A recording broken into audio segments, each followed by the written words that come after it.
Hello everyone, I am going to explain question number first from exercise 5.2. Find the modulus and argument of each of the following complex numbers, and we have to do only the first and second question from this exercise. In first question, first I am going to find out the modulus. So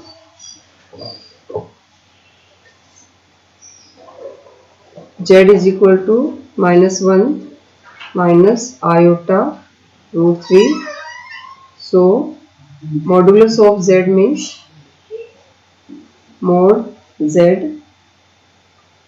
is equal to, the formula is x square plus y square. So x means the real part. So here the real part is -1 square and imaginary part is minus root 3 square. So when we solve this, we will get -1 square is 1 and root 3 square is 3, that is root 4. So answer is 2. So modulus of, we will write here,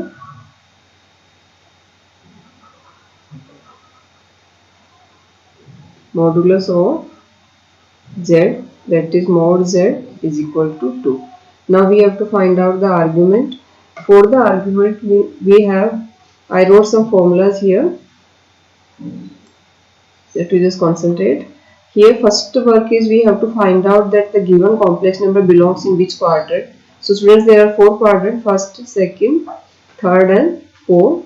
So there are 4 quadrants. Among them, in any one your complex number is going to belong. It depends on the sign of real number and imaginary number.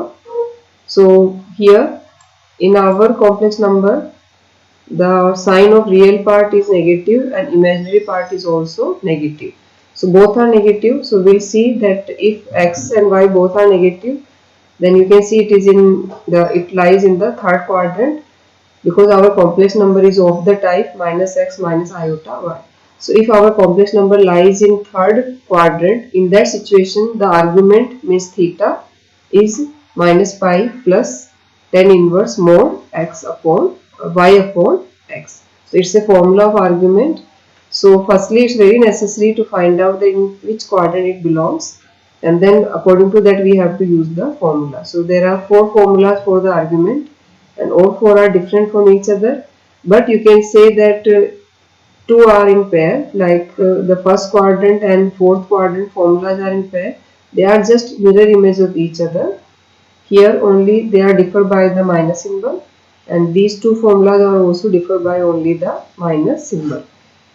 So now we have to start it.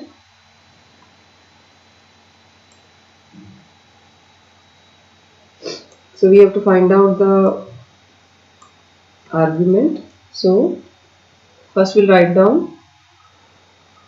since z is equal to -1 minus iota root 3 lies in third quadrant, so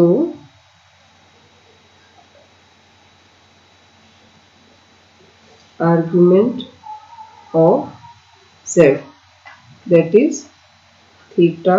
The formula we have to write down, that is minus pi plus tan inverse mod y upon x. Now we'll put the values here. So minus pi plus tan inverse y. Y means imaginary part. So what is y here? Y is minus root 3 and x is real part, that is -1. So instead of y we have to write down here minus root 3, and instead of x we will substitute -1. So we have to substitute here. So we will get here minus root 3 upon -1 more. Now in next step, when we will simplify, the minus and minus will cancel. So we will get here minus pi plus tan inverse root 3. Now tan root 3 value, principal value we have to write down. So tan root 3 is at pi upon 3, and when we will take the LCM and when we subtract, we will get here minus 3 pi plus pi.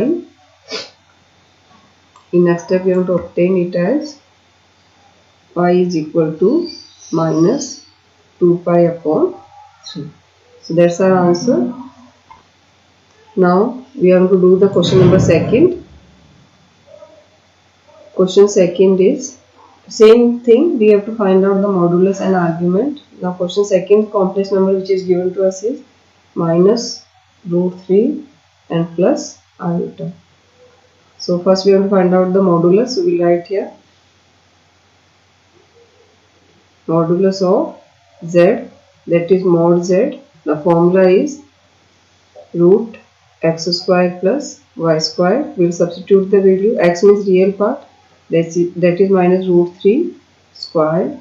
Y means the imaginary part, that is plus 1 square. Because student, here the real part is minus root 3, imaginary part is nothing is there, means 1. So we'll take here plus 1. Now we'll take the square root and we'll find out. So it's going to be root 3 square is 3 and 1 square is 1. So it's going to be root 4, that is 2. So modulus of z is 2. Now we have to find out the argument. For that we have to see that in which quadrant it belongs.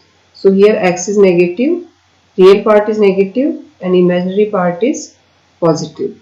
So students, the real part is represented by the x-axis and imaginary part is represented by the y-axis. So x is negative and y is positive. So it's going to be, in short we can say that our ordered pair is going to be, to represent this complex number, to represent this complex number, the ordered pair is going to be minus root 3 and plus 1. So it will lies in second quadrant. Just see here. So x is negative and y is positive. So it lies in the second quadrant because here x is negative and here y is positive. So the complex number lies in second quadrant and the formula is this. So we have to use this. So we'll get here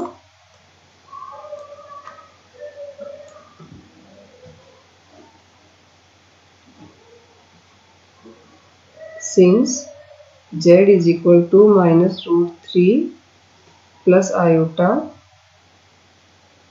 lies in second quadrant. So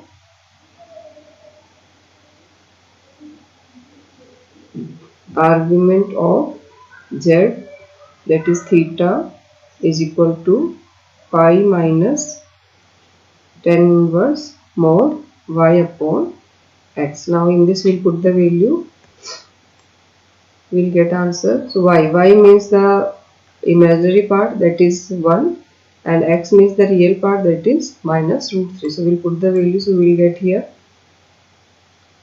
pi minus tan inverse y is plus 1 and x is minus root 3. Since mod is there, so it's going to be positive again. So we'll write here tan inverse 1 upon root 3, and tan inverse 1 upon root 3 is at pi upon 6. Principal value we have to write down. So it's going to be pi upon 6 because it's at 30. Now we'll take the LCM. LCM is 6. So 6 pi minus pi. So answer is 5 pi upon 6. So we got both the modulus as well as the argument. So I hope these two questions are clear to you. Further, if you have any doubt, you just write down in comment so that I can clear out your doubts. Thank you.